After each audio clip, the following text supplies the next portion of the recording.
অনেক বছর আগে দুই প্রতিবেশী রাজ্য ছিল, সূর্যগড় আর চন্দ্রপুর। সূর্যগড়ের রাজা ছিলেন রাজা মহাবীর, আর চন্দ্রপুরের রাজা ছিলেন রাজা ধর্মপাল। দুই রাজ্যের সীমান্তে ছিল এক প্রাচীন বিষ্ণু মন্দির।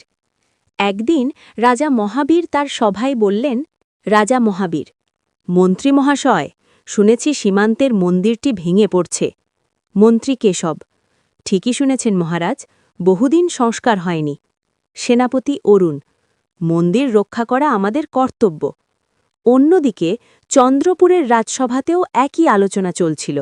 রাজা ধর্মপাল, ওই মন্দির আমাদের পূর্বপুরুষদের স্মৃতি, আমরা কি কিছু করতে পারি না?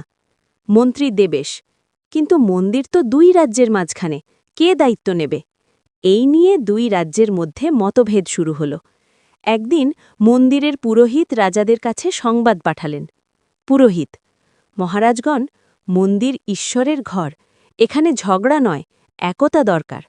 পুরোহিতের কথা শুনে দুই রাজা মন্দির প্রাঙ্গণে মিলিত হলেন। রাজা মহাবীর, আমি চাই মন্দির নতুন করে গড়ে উঠুক। রাজা ধর্মপাল, আমিও তাই চাই, চলুন একসঙ্গে কাজ করি। তারপর দুই রাজা একযোগে কাজ শুরু করলেন। স্থপতি গোপাল, দুই রাজ্যের সহযোগিতা পেলে মন্দির আগের চেয়েও সুন্দর হবে। গ্রামবাসী রতন, আজ আমরা সত্যিকারের মিলন দেখছি।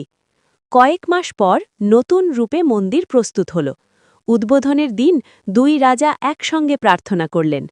রাজা ধর্মপাল, এই মন্দির আমাদের বন্ধুত্বের প্রতীক হয়ে থাকবে।